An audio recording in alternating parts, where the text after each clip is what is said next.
భారత ఇతిహాసాల్లో మహాభారతానికి ఒక ప్రత్యేకమైన స్థానం ఉంది. అందులోని ఒక్కొక్క పాత్ర మనకు ఒక్కొక్క జీవిత సత్యాన్ని బోధిస్తుంది. ఇక మహాభారతంలోని కర్ణుడి విషయానికే వస్తే ఆయన పేరులోనే ఉంది దాన వీర శూర కర్ణ అని.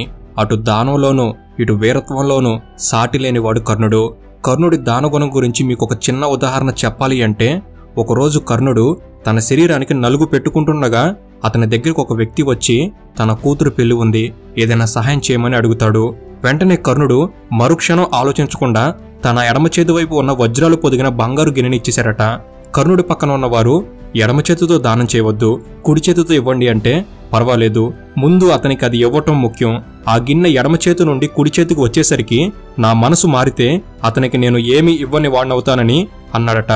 ఇలా కర్ణుడి దానగుణం గురించి ఎన్నో ఉదాహరణలనే ఉన్నాయి. కానీ అతడు ఎంతటి ధీరుడైనా దానశీలి అయినా ఆయన నిలబడింది అధర్మం వైపు. అందుకే ఆయన యుద్ధంలో ఘోరమైన చావు పొందక తప్పలేదు. దానంలో నాటి నుండి నేటి తరం వరకు కూడా అందరికీ ఒక స్ఫూర్తిగా నిలిచిపోయిన కర్ణుడు అసలు ఇంతకి మంచివాడా చెడ్డవాడా? ఎందుకని కర్ణుడి చావుకి 10 కారణాలంటారు? అసలు ఆయన చేసిన తప్పేంటి? ఎందుకని తన సొంత తమ్ముడి చేతిలోనే కర్ణుడు చంపబడ్డాడు? అన్ని అర్హతలు ఉండి కూడా కర్ణుడు ఎందుకని ఒంటరిగా బ్రతికాడు? ఇలాంటి ఎన్నో కర్ణుడికి సంబంధించిన విషయాలనే మీకు అర్థమయ్యే రీతిలో క్లియర్గా సింపుల్గా తెలియజేస్తాను. వీడియోని అస్సలు మిస్ అవ్వకండి. ఎంతో ఆసక్తికరంగా మనందరూ తెలుసుకోవాల్సిన వ్యక్తి కథ ఇది. సో ఎండ్ వరకు చూడగలరని మనవి. అండ్ ఇలాంటి మరెన్నో ఇన్ఫర్మేటివ్ వీడియోస్ని మీ కొరకు తెచ్చేందుకు మీ సపోర్ట్గా జస్ట్ లైక్ చేయండి చాలు. సో ఇంక లేట్ చేయకుండా let's get into the video.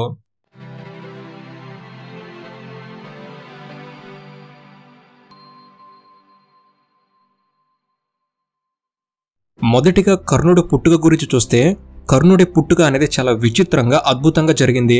నిజానికి కర్ణుడు పుట్టుక స్టోరీ చాలా పెద్దది. అదంతా స్పష్టంగా వివరించడం అనేది వీడియో లెంత్ని చాలా పెంచేస్తుంది.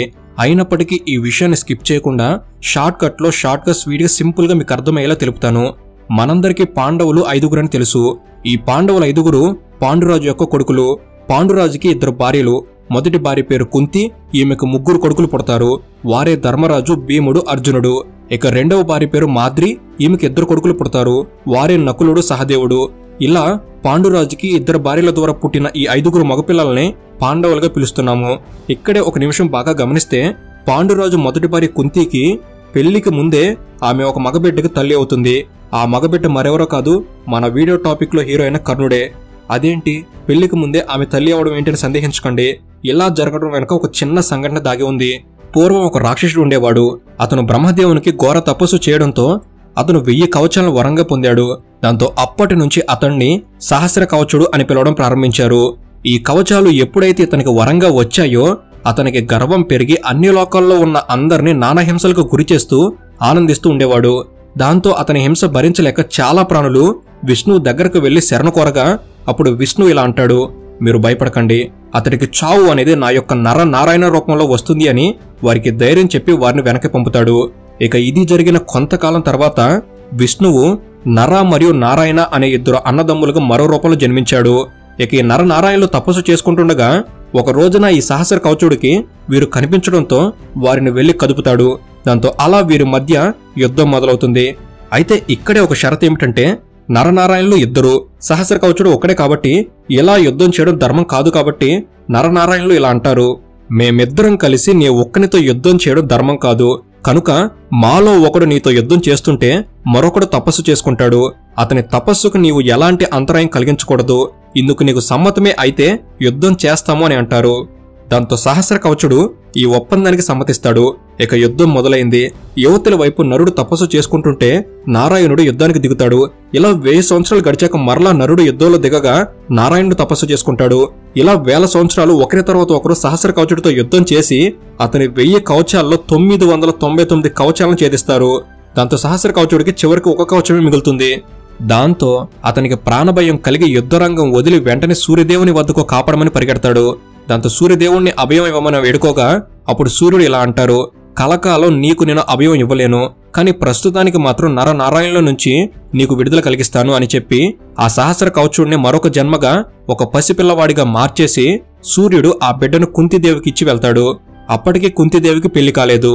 దాంతో ఆమె భయంతో ఆ బిడ్డను ఒక పెట్టెలో పెట్టి నీళ్లలో విడిచిపెడుతుంది. చివరికి ఈ పెట్టె రథాల్ని నడుపుకుంటూ బ్రతికే అతిరథుడు అనే వ్యక్తి కనబడుతుంది. దాంతో అతను ఆ పెట్టె తెరవగా ఆ బిడ్డను చూసి ఆశ్చర్యపడి ఆ బిడ్డను తీసుకెళ్లి తన భార్యకు చూపించగా ఆ బిడ్డ సహజ కవచ కుండలాలతో ఎంతో అందంగా ఉండటంతో ఇక ఆ దంపతులే ఆ బిడ్డను తమ కొడుకుగా పెంచుకుంటారు. ఆ బిడ్డ మరెవరో కాదు, మన కర్ణుడే. కుంతీదేవి కర్ణుడిని నవమోసాలు మోసి కనలేదు, కానీ సంతాన సాఫల్య మంత్రం ద్వారా ఆ బిడ్డ కుంతీదేవికి అనుగ్రహించడం జరిగింది. ఇంకా సింపుల్ గా చెప్పాలంటే సహస్ర కవచుడే సూర్యదేవుని అనుగ్రహంతో మరొక జన్మగా ఈ బిడ్డ రూపంలో అనగా కర్ణుడిగా కుంతీదేవికి ఉన్న మంత్రం ద్వారా ఆమె చేతికి చేరతాడు. కనుక కర్ణుడికి సూర్యదేవుడు తండ్రి కాక కుంతీదేవి తల్లి అవుతుంది. కానీ ఆమె భయంతో కర్ణుడిని వదిలివేయగా ఆ తర్వాత మరొక దంపతులకు కర్ణుడు దొరకడంతో వారి వద్దే కర్ణుడు పెరుగుతాడు. అలా తన అసలు తల్లిదండ్రులు ఎవరో తెలియకుండా కర్ణుడు పెరుగుతాడు. ఇక ఇక్కడి నుంచి కర్ణుడి అసలైన జీవితం అనేది మొదలవుతుంది. అది ఎలా సాగిందో ఇప్పుడు చూద్దాం. కర్ణుడు గొప్ప వాళ్ళకు పుట్టినప్పటికీ సూతుడిగా పెరగటం అనేది అతని గత జన్మ పాప ఫలితమే. తాను ఎవరి బిడ్డో తెలియక బాధతో ఆయన చాలా ఉక్రోషంగా ఉండేవాడు. కానీ అతన్ని పెంచిన ఆయన పెంపుడు తల్లిదండ్రులు కర్ణుడిని ఎంతో ప్రేమతో పెంచారు. అంతేకాదు వారికి చేతనైనంతలో చాలా గొప్పగా పెంచారు. అందుకే కర్ణుడు తన తల్లి తనని ఎంతగా ప్రేమించేదో ఆయన మాట మాటకి గుర్తు చేసుకునేవాడు. నన్నుగా ప్రేమించిన ఒకే ఒక వ్యక్తి నా తల్లి అని అంటుండేవాడు. ఇక కర్ణుడిని పెంచుకున్న తల్లిదండ్రులు సూత జాతికి చెందినవారు కనుక కర్ణుడికి సూతపుత్రుడు అని, పెంచిన తల్లి పేరు రాధ కనుక రాధేయుడు అని, సహజ కవచ కుండలాలతో పుట్టడం వలన కర్ణుడు అని, వసుధర్మధరుడు అంటే బంగారు కవచం కలిగి ఉన్నాడు కనుక వసుసేనుడు అని, ఇలా చాలా పేర్లు కర్ణుడికి ఉన్నాయి. కానీ ముఖ్యంగా కర్ణుడు అనే పేరే అందరికీ తెలుసు. ఇక కర్ణుడికి యుక్త వయసు వచ్చేసరికి పాండవులు కౌరవుల్లాగానే కర్ణుడు కూడా ద్రోణాచార్యుడి దగ్గర అస్త్ర విద్యలు నేర్చుకున్నాడు. ద్రోణాచార్యుడు అన్ని విద్యలు నేర్పినా మంత్రసహితమైన కొన్ని దివ్యాస్త్రాల గురించి కర్ణుడికి నేర్పలేదు. కానీ వాటిని ఎలాగైనా నేర్చుకోవాలి అనే ఆశతో కర్ణుడు పరశురాముడి దగ్గరికి వెళ్ళాడు. బ్రహ్మాస్త్రాన్ని నేర్పించమని కర్ణుడు పరశురాముడిని అడిగాడు. కానీ బ్రహ్మాస్త్రాన్ని బ్రాహ్మణులకు మాత్రమే నేర్పుతారు. అందుకే కర్ణుడు పరశురాముడితో తాను బ్రాహ్మణుణ్ణి అని అబద్ధం చెప్పి ఆ అస్త్రాన్ని నేర్చుకున్నాడు. కానీ నిజం అనేది ఎప్పటికైనా బయటపడక తప్పదు కదా. ఒక రోజున గురువు శిష్యుడి తలగడగా చేసుకుని నిద్రపోయాడు. అప్పుడు ఇంద్రుడు ఒక పురుగు రూపంలో వచ్చి అతని తొడలో కన్నం పెట్టడం మొదలుపెట్టాడు. దాంతో రక్తం కారుతోంది. బాగా బాధ పెడుతుంది. అయినా గురువు గారికి నిద్రాభంగం కలగకూడదని కర్ణుడు కదలకుండా బాధను భరిస్తూ కూర్చున్నాడు. ఇంతలో గురువు లేచి పరిస్థితిని చూశాడు. అతని ధైర్యాన్ని గమనించి నిజం చెప్పు, నువ్వు ఎవరివి అనేసరికి నేను సూతుణ్ణి అని కర్ణుడు నిజం చెప్పాడు. గురువైన నన్ను మోసం చేసి అస్త్రాన్ని పొందేవు గనుక అవసరం వచ్చినప్పుడు అది నీకు గుర్తుకు రాదు. నీ మరణ సమయం అప్పుడు తప్ప ఇతర సమయాల్లో అది నీకు పనిచేస్తుంది అంటూ పరశురాముడు కర్ణుడికి శాపమిచ్చాడు. అంతేకాకుండా ఓసారి విజయుడనే బ్రాహ్మణుడి ఆశ్రమం దగ్గరగా కర్ణుడు అస్త్రాభ్యాసం చేస్తున్నాడు.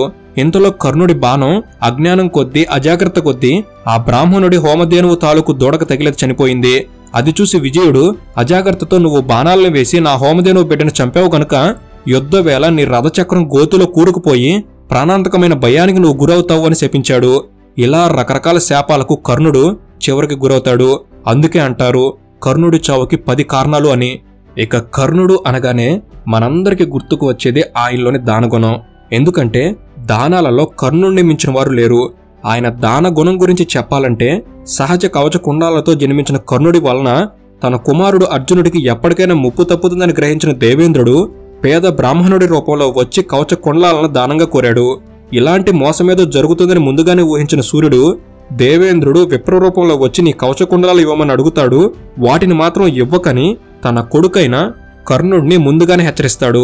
కానీ సహజ దానశీల కర్ణుడు తన ప్రత్యర్థి అర్జునుడికి మేలు జరుగుతుందని తెలిసి వాటిని కోసి దానంగా ఇచ్చాడు. ఇక ఒకసారి కర్ణుడి దానగుణాన్ని అందరూ పొగుడుతూ ఉంటే అది చూసి భరించలేని అర్జునుడు తర్వాత కృష్ణుడి దగ్గరకు వెళ్లి ఇలా అడిగాడు, బావా నేను కూడా దానాలు చేశాను. చెప్పాలంటే అవసరం అనిపిస్తే కర్ణుడి కంటే ఎక్కువే చేస్తాను. అయినా నన్నెవరూ గుర్తించడం లేదు. అందరూ కర్ణుడి దానగుణాన్ని పొగుడుతున్నారు. అసలు దీని వెనకున్న కారణం ఏంటి అని అడిగాడు.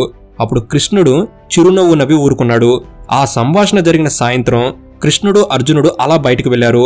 అక్కడ వాళ్ళిద్దరికీ ఒక బంగారు కొండ కనిపించింది. అర్జునుడు చాలా ఆశ్చర్యపోయాడు. అప్పుడు కృష్ణుడు అర్జునుడి వైపు చూసి ఈ బంగారు కొండను దానం చెయ్యి, అప్పుడైనా నీకు కర్ణుడి కన్నా మంచి పేరు వస్తుందేమో అని అంటాడు. అయితే కృష్ణుడి మాటలు విన్న అర్జునుడు వెంటనే తన సేవకుల చేత చుట్టుపక్కల ఉన్న గ్రామాల వారందరికీ బంగారాన్ని దానంగా ఇస్తున్నాను రండి అని దండోర వేయించాడు. దాంతో అన్ని గ్రామాల ప్రజలు రావటం మొదలుపెట్టారు. ఇక అర్జునుడు బంగారాన్ని తవ్వించి చిన్న చిన్న మొక్కలు దానం చేయటం మొదలుపెట్టాడు. ఎంతమందికి దానం చేసినా బంగారం తరగటం లేదు. జనం సంఖ్య పెరుగుతూనే ఉంది. దాంతో అలా ఒకరోజు అయ్యేసరికి అర్జునుడు అలసిపోయాడు. దాంతో అర్జునుడు, కృష్ణ ఇకపై దానం చేయాలంటే చిరాగ్గా ఉంది అన్నాడు. అప్పుడు కృష్ణుడు, నీకు దానం ఎలా చేయాలో చెబుతా అని కర్ణుని పిలిపించాడు. ఈ బంగారం కొండలు మాకు కనిపించాయి, వాటిని నువ్వు ఎవరికైనా దానం చేస్తే బాగుంటుంది అని అన్నాడు. అప్పుడు వెంటనే కర్ణుడు అక్కడున్న ప్రజలందరి వైపు తిరిగి, ఇక్కడున్న ఈ కొండలు మీవి, వీటిని తవ్వి తీసుకెళ్ళండి అన్నాడు. అప్పుడు ప్రజలందరూ తమకు కావలసినంత బంగారం తవ్వుకొని తీసుకుని వెళ్లారు. అప్పుడు అర్జునుడితో కృష్ణుడు ఇలా అన్నాడు, నీకు మనసులో బంగారంపై ఆశ ఉంది, అందుకే చిన్న చిన్న ముక్కలు పంచిపెట్టావు. కానీ కర్ణుడికి అలాంటి ఆశ లేదు, అందుకే వారికి కొండంతా ఇచ్చేశాడు. దానం చేసేవారి మనసులో ఎటువంటి ఆశ ఉండకూడదు, అప్పుడే ఆ దానం ఫలిస్తుందని బోధ చేశాడు శ్రీకృష్ణుడు.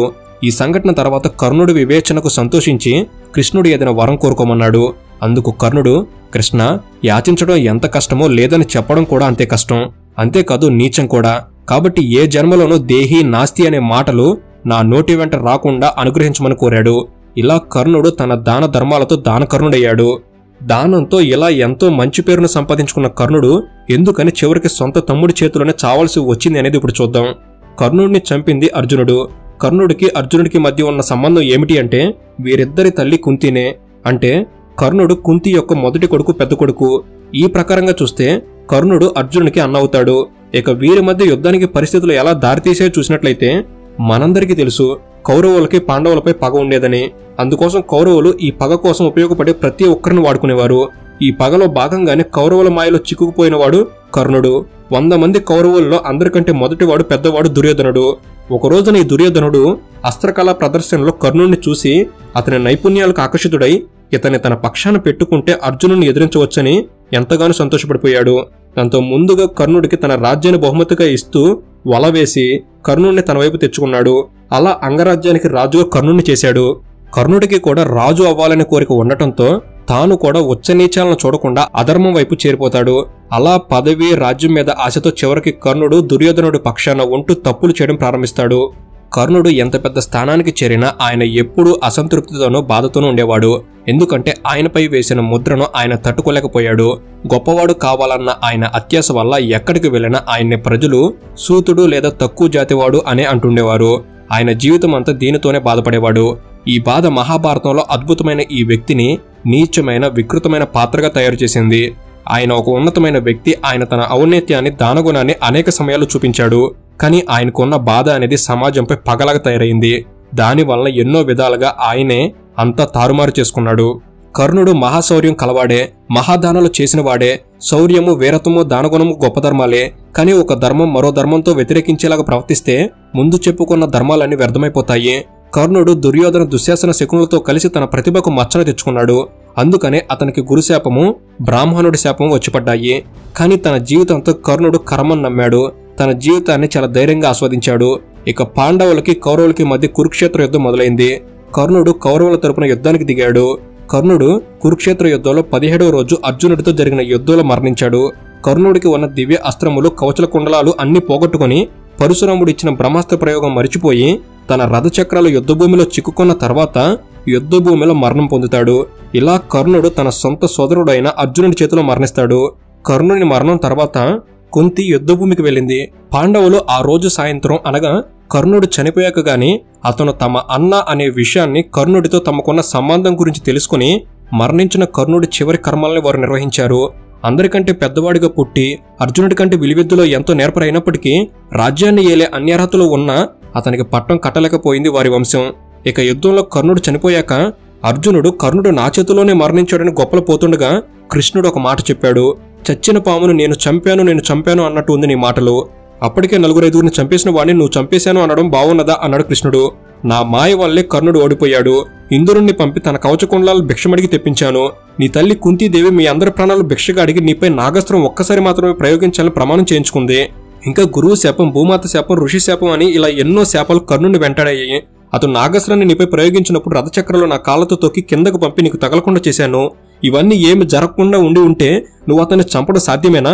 నువ్వు చంపగలవా అని అడగడంతో సిగ్గుతో తలదించుకున్నాడు అర్జునుడు. కర్ణుడు తన సొంతమైన వారిని నా వాళ్ళు అని చెప్పుకునే అవకాశం లేకుండా బ్రతికాడు. తన విలువిద్యను ప్రదర్శించే స్వేచ్ఛ లేదు. ఎవరి కోసమో తన జీవితాన్ని త్యాగం చేస్తూ బతికిన వ్యక్తి, అందరి హృదయాలను గెలిచిన వ్యక్తి ఆ కర్ణుడు మాత్రమే. మనం ఎలా పుట్టినా, ఎలా పెరిగినా మనం ధర్మం వైపు నడిస్తే అదే మనల్ని గెలిపిస్తుంది. నిజం చెప్పాలంటే కర్ణుడు అన్ని అర్హతలు ఉండి ఎంతో గొప్ప జీవితాన్ని జీవించాల్సిన వాడు. కానీ అధర్మం వైపు నిలబడడం వల్లనే చివరికి ఏమీ లేనివాడిగా మరణించాడు. సో ఇది ఫ్రెండ్స్, ఈ వీడియో అనేది మీరు కొత్త విషయాలు తెలుసుకోవడంలో ఎంతో కొంత ఉపయోగపడింది అని భావిస్తున్నాను. ఈ వీడియో కనుక మీకు నచ్చినట్లయితే జస్ట్ లైక్ చేయండి చాలు. ఇలాంటి మరెన్నో ఇన్ఫర్మేటివ్ వీడియోస్ ఇక్కడ నుంచి రాబోతున్నాయి. వాటి మీరు కూడా పొందేందుకు తప్పకుండా మన తెలుగు నాలెడ్జ్ సబ్స్క్రైబ్ చేసుకుని బెల్ని ఆల్లో పెట్టుకోగలరని మనవి. Thank you for watching. Have a good day.